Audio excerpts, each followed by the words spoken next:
बाप सोम, खिलाफत राशिदा और उसकी खुसूसियात। सफ़हात गुज़िश्ता में इस्लाम के जो उसूल हुक्मरानी बयान किए गए हैं, नबी सल्लल्लाहु अलैहि वसल्लम के बाद खुलफ़ाए राशिदीन की हुकूमत उन्हीं उसूलों पर कायम हुई थी। हज़रत सल्लल्लाहु अलैहि वसल्लम की बराह रास्त तालीम व तरबियत और अमली रहनुमाई से जो माशरा वजूद में आया था, उसका हर फर्द ये जानता था कि इस्लाम के अहकाम और इसकी रूह के मुताबिक किस किस्म का निज़ाम हुकूमत बनना चाहिए। अगरचे हज़रत सल्लल्लाहु अलैहि वसल्लम ने अपनी जानशीनी के बारे में कोई फैसला नहीं किया था, लेकिन मुस्लिम माशरे के लोगों ने खुद ये जान लिया कि इस्लाम एक शूरा व खिलाफत का तकाजा करता है। इसलिए वहाँ न किसी ख़ानदानी बादशाही की बिना डाली गई, न कोई शख्स ताकत इस्तेमाल करके बरसरे इख्तिदार आया, न किसी ने खिलाफत हासिल करने के लिए खुद कोई दौड़ धूप या बराए नाम भी उसके लिए कोई कोशिश की, बल्कि यके बाद दीगरे 4 असहाब को लोग अपनी आज़ाद मर्जी से खलीफा बनाते चले गए। इस खिलाफत को उम्मत ने खिलाफत राशिदा यानी रास्त रो खिलाफत करार दिया है। इससे खुद ब खुद ये बात जाहिर होती है कि मुसलमानों की निगाह में खिलाफत का सही तर्ज यही है। नंबर 1, इंतखाबी खिलाफत। नबी सल्लल्लाहु अलैहि वसल्लम की जानशीनी के लिए हज़रत अबू बकर रज़ियल्लाहु तआला अन्हो को हज़रत उमर रज़ियल्लाहु तआला अन्हो ने तजवीज़ किया, और मदीने के तमाम लोगों ने, जो दर हकीकत उस वक्त पूरे मुल्क में अमलन नुमाइंदा हैसियत रखते थे, किसी दबाव या लालच के बगैर खुद अपनी रज़ा और रग़बत से उन्हें पसंद करके उनके हाथ पर बैत की। हज़रत अबू बकर ने अपनी वफ़ात के वक्त हज़रत उमर के हक़ में वसीयत लिखवाई और फिर मस्जिद नबवी में लोगों को जमा करके कहा, क्या तुम उस शख्स पर राज़ी हो जिसे मैं अपना जानशीन बना रहा हूँ? खुदा की कसम, मैंने राय कायम करने के लिए अपने जहन पर जोर डालने में कोई कमी नहीं की है, और अपने किसी रिश्तेदार को नहीं बल्कि उमर बिन खत्ताब को जानशीन मुकर्रर किया है। लिहाजा तुम इनकी सुनो और अतात करो। इस पर लोगों ने कहा, हम सुनेंगे और अतात करेंगे। अल-तिबरी, तारीखुल उम्मुल मुलूक। हजरत उमर की जिंदगी के आखिरी साल हज के मौके पर एक शख्स ने कहा कि अगर उमर का इंतकाल हुआ तो मैं फला शख्स के हाथ पर बैत कर लूंगा, क्योंकि अबू बकर की बैत भी तो अचानक ही हुई थी और आखिर वो कामयाब हो गई। उसका इशारा इस बात की तरफ था कि हजरत उमर ने सकीफ़ा बनी साइदा की मजलिस में अचानक उठकर हजरत अबू बकर का नाम तजवीज़ किया था और हाथ बढ़ाकर फौरन उनके हाथ पर बैत कर ली थी। उनको खलीफा बनाने के मामले में पहले कोई मशवरा नहीं किया था। हजरत उमर को इसकी इत्तला हुई तो उन्होंने कहा, मैं इस मामले पर एक तकरीर करूंगा और अवाम को उन लोगों से खबरदार कर दूंगा जो उनके मामलात पर गासिबाना तसल्लुत कायम करने के इरादे कर रहे हैं। चुनाचा मदीने पहुंचकर उन्होंने अपनी पहली तकरीर में इस किस्से का जिक्र किया और बड़ी तफसील के साथ सकीफ़ा बनी साइदा की सरगजिश बयान करके ये बताया कि उस वक्त मखसूस हालात थे जिनमें अचानक हजरत अबू बकर का नाम तजवीज़ करके मैंने उनके हाथ पर बैत की थी। इस सिलसिले में उन्होंने फरमाया, अगर मैं ऐसा ना करता और खिलाफत का तस्फिया किए बगैर हम लोग मजलिस से उठ जाते तो अंदेशा था कि रातों रात लोग कहीं कोई गलत फैसला ना कर बैठें और हमारे लिए उस पर राजी होना भी मुश्किल हो और बदलना भी मुश्किल। ये फेल अगर कामयाब हुआ तो उसे आइंदा के लिए नज़ीर नहीं बनाया जा सकता। तुम में अबू बकर जैसी बुलंदोबाला और मकबूल शख्सियत का आदमी और कौन है? अब अगर कोई शख्स मुसलमानों के मशवरे के बगैर किसी के हाथ पर बैत करेगा तो वो और जिसके हाथ पर बैत की जाएगी दोनों अपने आप को कत्ल के लिए पेश करेंगे।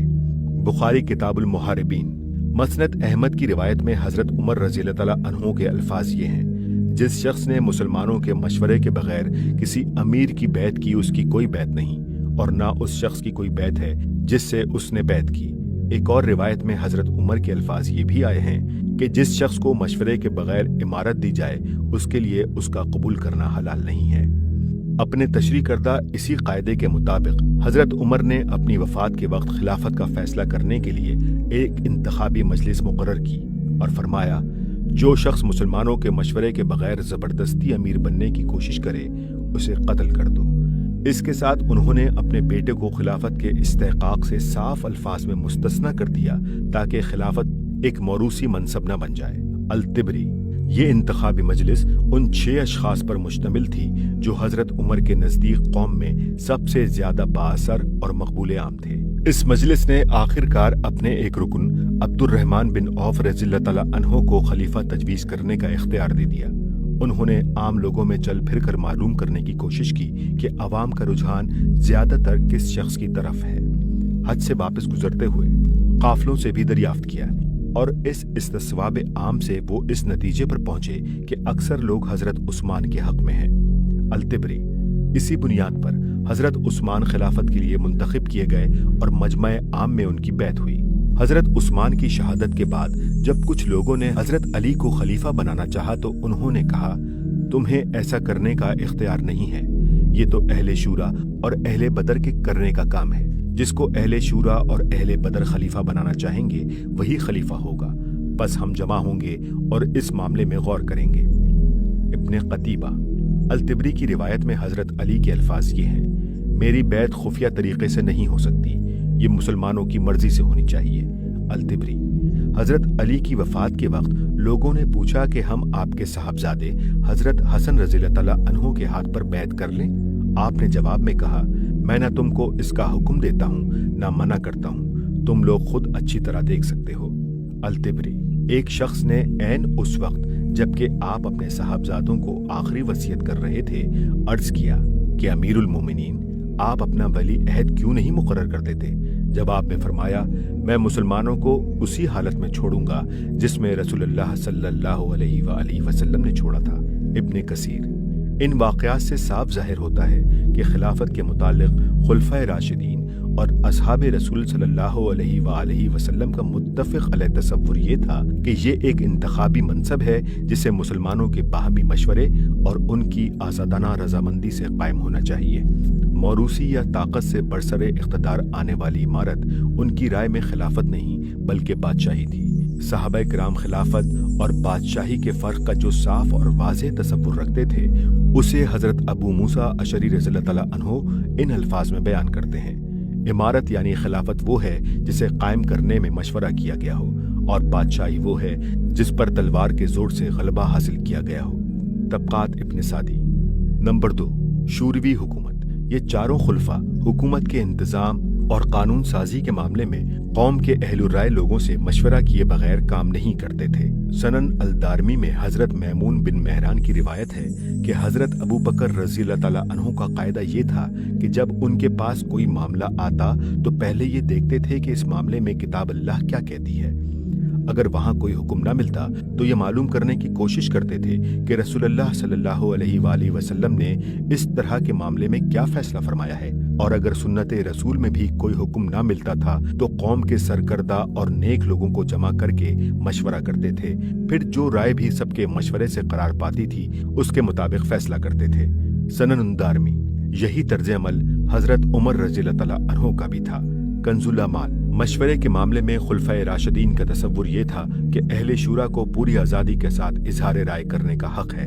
اس معاملے میں خلافت کی پالیسی کو حضرت عمر رضی اللہ تعالیٰ عنہ نے ایک مجلس مشاورت کی افتتاحی تقریر میں یوں بیان فرمایا تھا، میں نے آپ لوگوں کو جس غرض کے لیے تکلیف دی ہے وہ اس کے سوا کچھ نہیں کہ مجھ پر آپ کے معاملات کی امانت کا جو بار ڈالا گیا ہے اسے اٹھانے میں آپ میرے ساتھ شریک ہوں۔ میں آپ ہی کے افراد میں سے ایک فرد ہوں، اور آج آپ ہی لوگ وہ ہیں جو حق کا اقرار کرنے والے ہیں۔ آپ میں سے جس کا جی چاہے مجھ سے اختلاف کرے اور جس کا جی چاہے میرے ساتھ اتفاق کرے، میں یہ نہیں چاہتا کہ آپ میری خواہش کی پیروی کریں۔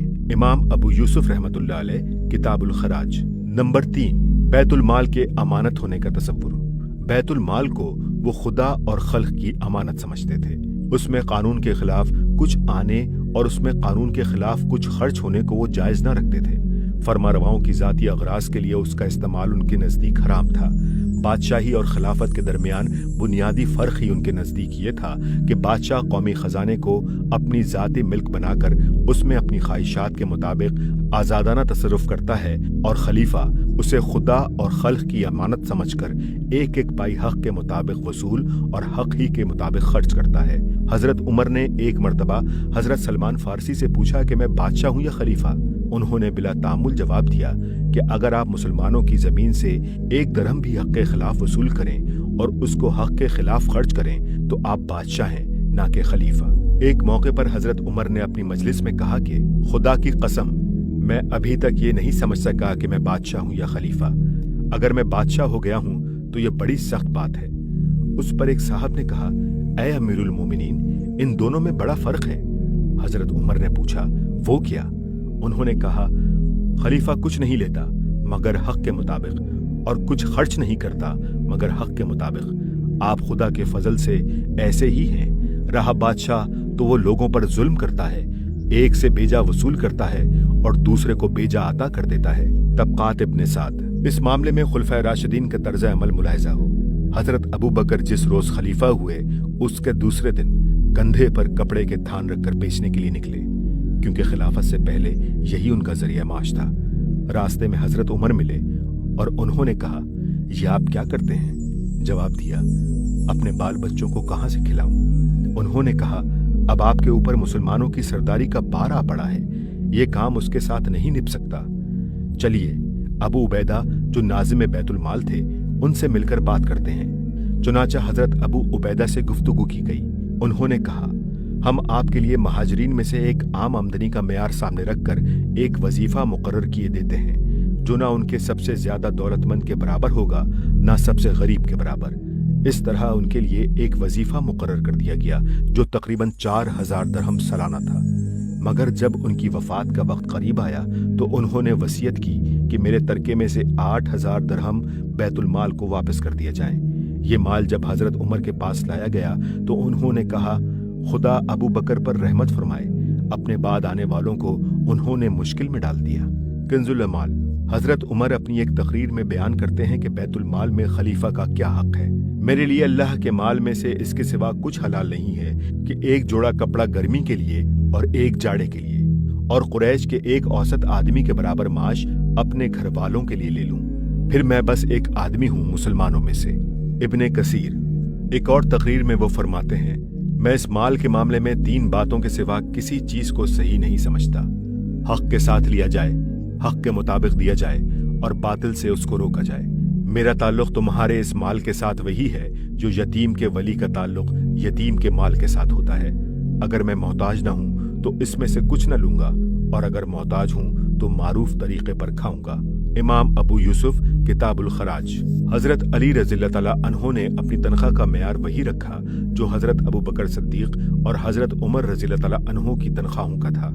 आधी आधी पिंडलियों तक ऊंचा तहमद पहने रहते और वो भी अक्सर पेबंद लगा हुआ होता। इब्ने साद।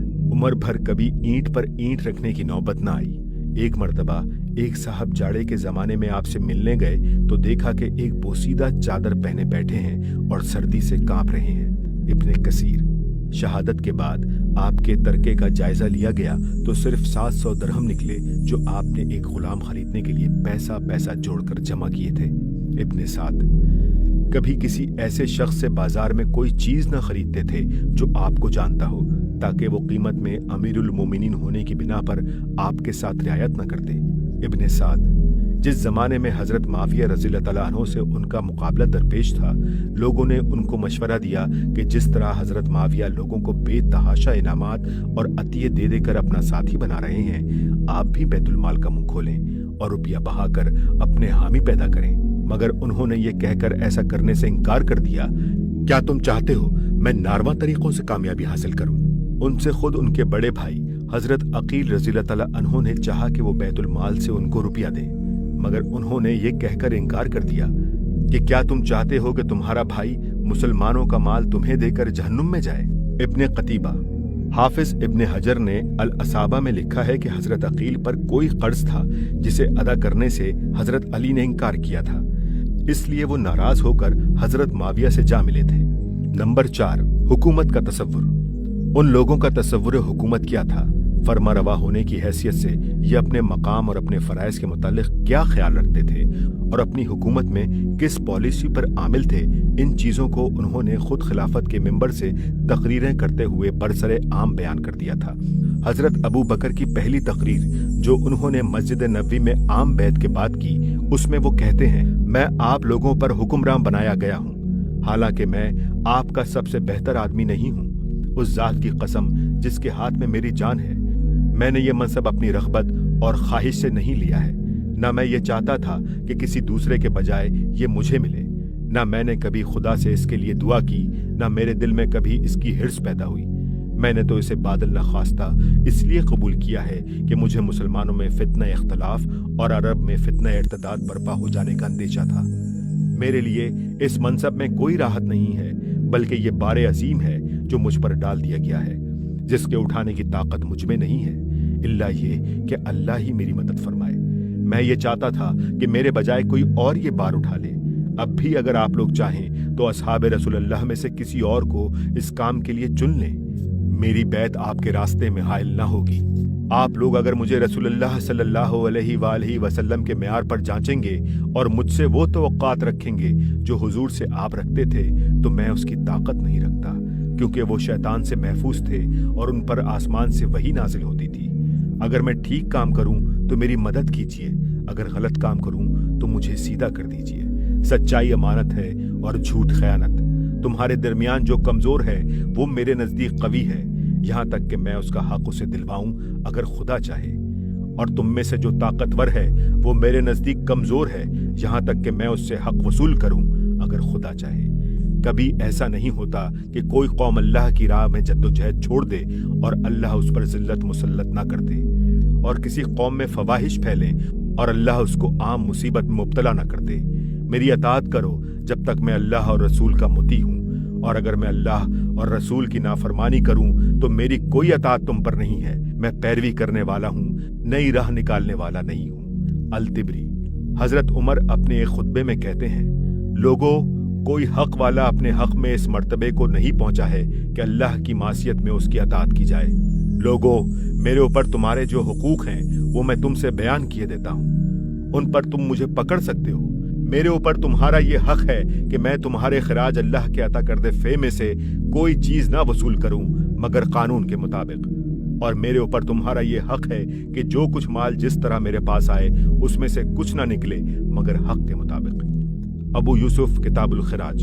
हजरत अबू बकर जब शाम व फलस्तीन की मुहिम पर हजरत उमरो बिन अल-आस को रवाना कर रहे थे, उस वक्त उन्होंने जो हिदायत उनको दी उनमें वो फरमाते हैं, ए उमरो, अपने खुले और छुपे हर काम में खुदा से डरते रहो और उससे हया करो, क्योंकि वह तुम्हें और तुम्हारे हर अमल को देख रहा है। आखिरत के लिए काम करो और अपने हर अमल में खुदा की रजा को पेश नजर रखो। ऐसे साथियों के साथ इस तरह पेश आओ जैसे वो तुम्हारी औलाद हैं। लोगों के राज ना टटोलो और उनके जाहिर पर ही उनसे मामला करो। अपने आप को दुरुस्त रखो, तुम्हारी रईयत भी दुरुस्त रहेगी। कंजुल अमाल। हजरत उमर जिन लोगों को आमिल बनाकर कहीं भेजते थे, उनको खिताब करके कहते, मैं तुम लोगों को उम्मत मोहम्मद सल्लल्लाहु अलैहि वसल्लम पर इसलिए आमिल मुकर्रर नहीं कर रहा हूँ कि तुम उनके मालों और उनकी खालों के मालिक बन जाओ, बल्कि मैं इसलिए तुम्हें मुकर्रर करता हूँ कि तुम नमाज कायम करो, लोगों के दरमियान हक के साथ फैसला करो और अदल के साथ उनके हुकूक तकसीम करो। अल-तिबरी। हजरत उस्मान रज़ियल्लाहु तआला अन्हु ने बैत के बाद जो पहला खुतबा दिया उसमें उन्होंने फरमाया, सुनो, मैं पैरवी करने वाला हूँ, नई राह निकालने वाला नहीं हूँ। जान लो कि किताबुल्लाह और सुन्नत रसूलुल्लाह की पैरवी करने के बाद 3 बातें हैं जिनकी पाबंदी का मैं तुमसे अहद करता हूँ। एक ये कि मेरी खिलाफत से पहले तुमने बाहमी इत्तफाक से जो कायदे और तरीक़े मुकर्रर किए थे उनकी पैरवी करूँगा। दूसरे ये कि जिन मामलात में पहले कोई कायदा मुकर्रर नहीं हुआ है उनमें सबके मशवरे से अहले खैर का तरीका मुकर्रर करूँगा। तीसरे ये कि तुमसे अपने हाथ रोके रखूंगा जब तक कि तुम्हारे खिलाफ कोई कार्रवाई करना कानून की रूह से वाजिब न हो जाए। अल-तिबरी। हजरत अली रज़ियल्लाहु तआला अन्हु ने हजरत कैस बिन साद को मिस्र का गवर्नर मुकर्रर करके जो फरमान अहले मिस्र के नाम भेजा था उसमें वो फरमाते हैं, खबरदार रहो, तुम्हारा हम पर यह हक है कि हम अल्लाह की किताब और उसके रसूल की सुन्नत के मुताबिक अमल करें और तुम्हारे मामलात को अल्लाह के मुकर्रर करदा हक के मुताबिक चलाएं और नबी सल्लल्लाहु अलैहि वसल्लम की सुन्नत को नाफिज करें और तुम्हारे दर पर्दा भी तुम्हारे साथ खैर ख्वाही करें। इस फरमान को मजमा आम में सुनाने के बाद हजरत कैस बिन साद ने ऐलान किया कि अगर हम इस तरीके पर तुम्हारे साथ बर्ताव ना करें तो हमारी कोई बैत तुम पर नहीं है। अल-तिबरी। एक गवर्नर को हजरत अली ने लिखा, अपने और रईयत के दरमियान लंबे चौड़े पर्दे हायल ना करो। हुक्काम का रईयत से पर्दा करना नजर की तंगी और इल्म की कमी का एक शाखसाना है। इस पर्दे की वजह से उनको सही हालात मालूम नहीं होते। छोटी बातें उनके लिए बड़ी बन जाती हैं और बड़ी बातें छोटी हो जाती हैं। अच्छाई उनके सामने बुराई बनकर आती है और बुराई अच्छाई की शक्ल इख्तियार कर लेती है और हक बातिल के साथ खलत मलत हो जाता है। इब्ने कसीर, ये हजरत अली का महज कौल ही न था बल्कि उनका अमल भी उसी के मुताबिक था। कूफा के बाजारों में खुद दुर्रा लेकर निकलते, लोगों को बुराइयों से रोकते, भलाइयों की तलकीन करते और ताजरों की एक एक मंडी का चक्कर लगाकर ये देखते थे कि वो कारोबार में बददयानती तो नहीं कर रहे हैं। इस रोजमर्रा की गश्त में कोई अजनबी आदमी उनको देखकर ये अंदाजा नहीं कर सकता था कि ये बलाद इस्लाम का खलीफा उसकी आंखों के सामने फिर रहा है, क्योंकि ना उनके लिबास से बादशाही की शान जाहिर होती थी और ना उनके आगे कोई चौबदार हटो बचो कहता फिरता था। इब्ने कसीर, एक मर्तबा हजरत उमर रज़ियल्लाहु ताला अन्हु ने बरसरे आम ऐलान किया कि मैंने अपने आमिलों को इसलिए नहीं भेजा कि वो तुम लोगों को पीटें और तुम्हारे माल छीनें, बल्कि इसलिए भेजा है कि तुम्हें तुम्हारा दीन और तुम्हारे नबी का तरीका सिखाएं। जिस शख्स के साथ इसके खिलाफ अमल किया गया हो वो मेरे पास शिकायत लाए, खुदा की कसम मैं उससे बदला लूंगा। इस पर हजरत उमर बिन अल-आस जो मिस्र के गवर्नर थे ने उठकर कहा, अगर कोई शख्स मुसलमानों का वाली हो और तादीब की गर्ज से किसी को मारे तो क्या आप उससे बदला लेंगे? हजरत उमर ने जवाब दिया, हाँ, खुदा की कसम मैं उससे बदला लूंगा। मैंने रसूलुल्लाह सल्लल्लाहु अलैहि वसल्लम को अपनी जात से बदला देते देखा है। अबू यूसुफ, किताबुल खिराज। एक और मौके पर हजरत उमर ने अपने तमाम गवर्नरों को हज में तलब किया और मजमे आम में खड़े होकर कहा कि इन लोगों के खिलाफ जिस शख्स को किसी जुल्म की शिकायत हो वो पेश करे।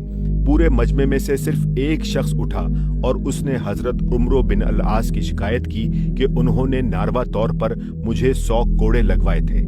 हजरत उमर ने कहा, उठो और इनसे अपना बदला ले लो। उमर बिन अल-आस ने एहतजाज किया कि आप गवर्नरों पर यह दरवाजा ना खोलें, मगर उन्होंने कहा कि मैंने रसूलुल्लाह सल्लल्लाहु अलैहि वसल्लम को खुद अपने आप से बदला देते देखा है। ऐ शख्स, उठ और अपना बदला ले ले। आखिरकार उमर बिन अल-आस को हर कोड़े के बदले 2 अशरफियां देकर अपनी पीठ बचानी पड़ी। अबू यूसुफ, किताबुल खिराज। नंबर 5, कानून की बालातरी।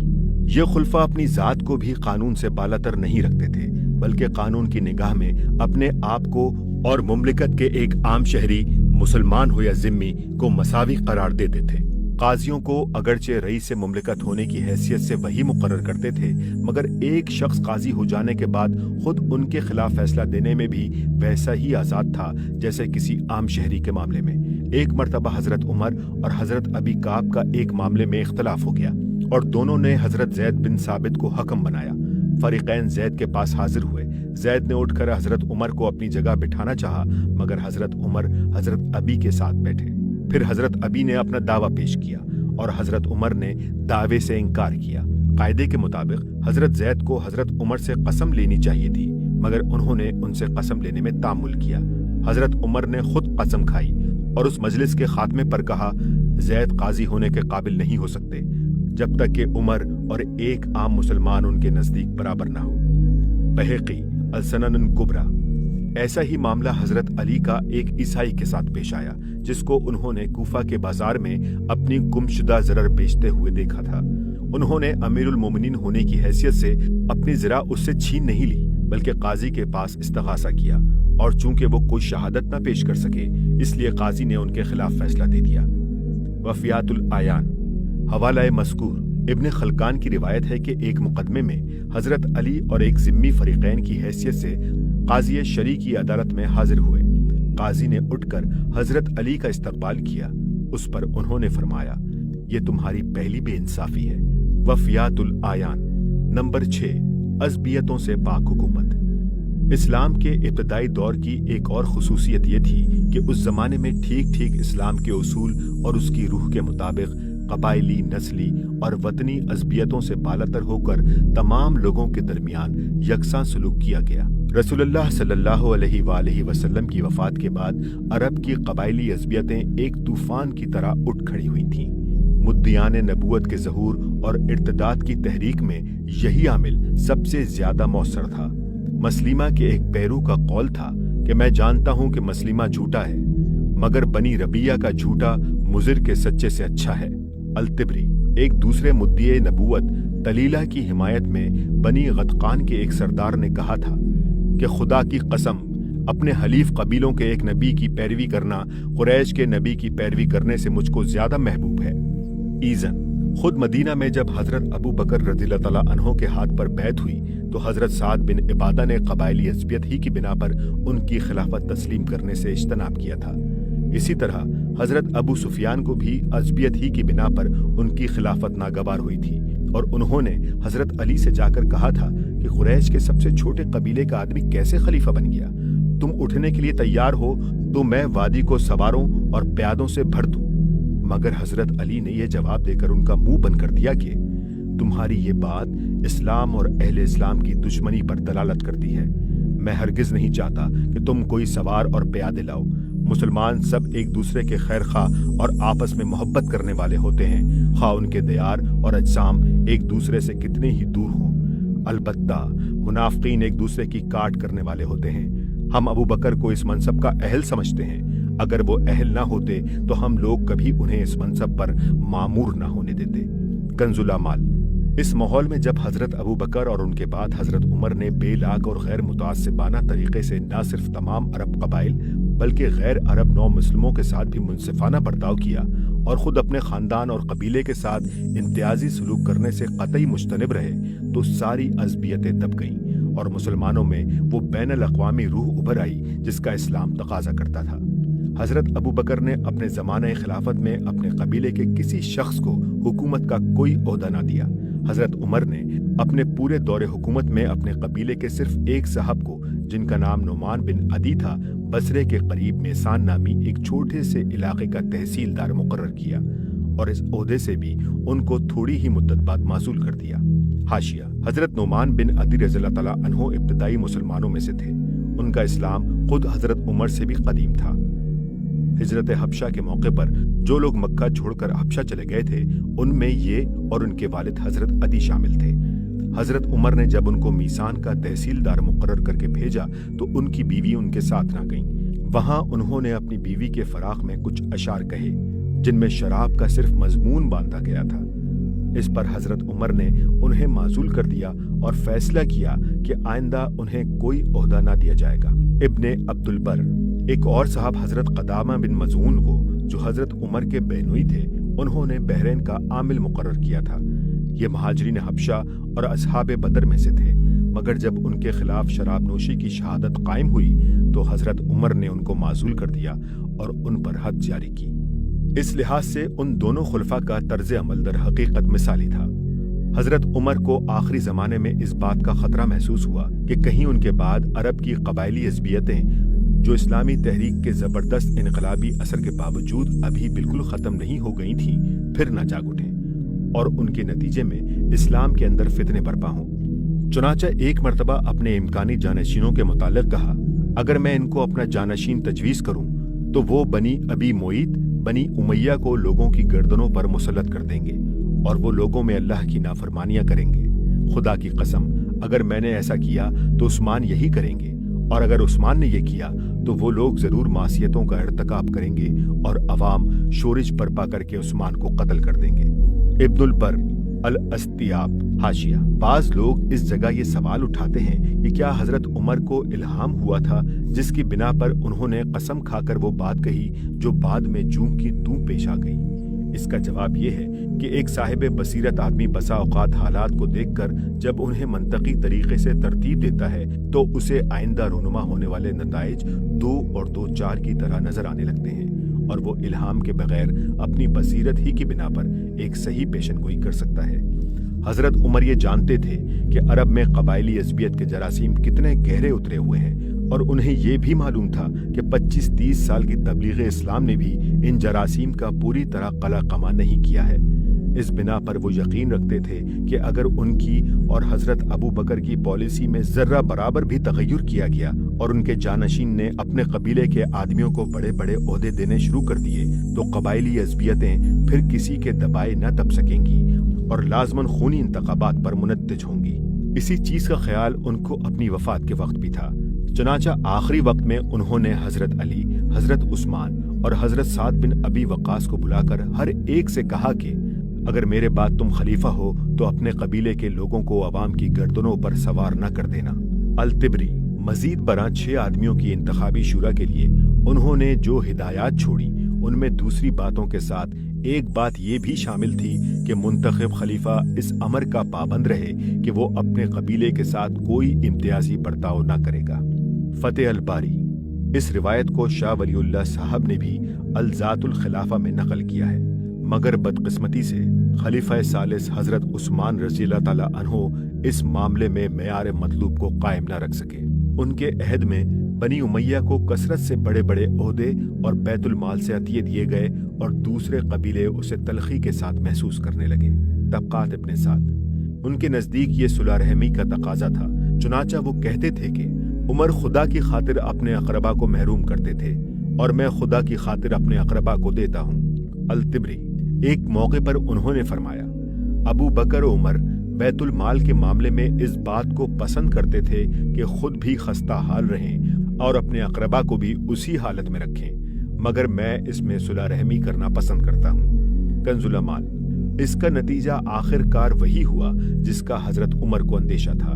उनके खिलाफ शोरिश बर्पा हुई और सिर्फ यही नहीं कि वो खुद शहीद हुए, बल्कि कबाइलियत की दबी हुई चिंगारियां फिर सुलग उठी, जिनका शोला खिलाफत राशिदा के निजाम ही को फूंक कर रहा। नंबर 7, रूह जमहूरियत। इस खिलाफत की अहम तरीन खुसूसियात में से एक ये थी कि इसमें तनकीद और इजहार राय की पूरी आज़ादी थी और खुलफा हर वक्त अपनी कौम की दस्तरस में थे। वो खुद अपने अहले शुरा के दरमियान बैठते और मुबाहिसों में हिस्सा लेते थे। उनकी कोई सरकारी पार्टी न थी, न उनके खिलाफ किसी पार्टी का कोई वजूद था। आज़ादाना फिजा में हर शरीक मजलिस अपने ईमान और ज़मीर के मुताबिक राय देता था। तमाम मामलात अहले हलो अख्त के सामने बेकमो कास्त रख दिए जाते और कुछ छुपा कर ना रखा जाता। फैसले दलील की बुनियाद पर होते थे, ना कि किसी रोबो असर या किसी के मफाद की पासदारी या किसी जत्थाबंदी की बुनियाद पर। फिर ये खुलफा अपनी कौम का सामना सिर्फ शूरा के वास्ते ही से न करते थे, बल्कि बराह रास्त हर रोज 5 मरतबा नमाज बाजमात में, हर हफ्ता जुम्मे के इज्तिमा में, हर साल ईदैन और हज के इज्तिमात में उनको कौम से और कौम को उनसे साबका पेश आता था। उनके घर अवाम के दरमियान थे और किसी हाजिब व दरबान के बगैर उनके दरवाजे हर शख्स के लिए खुले हुए थे।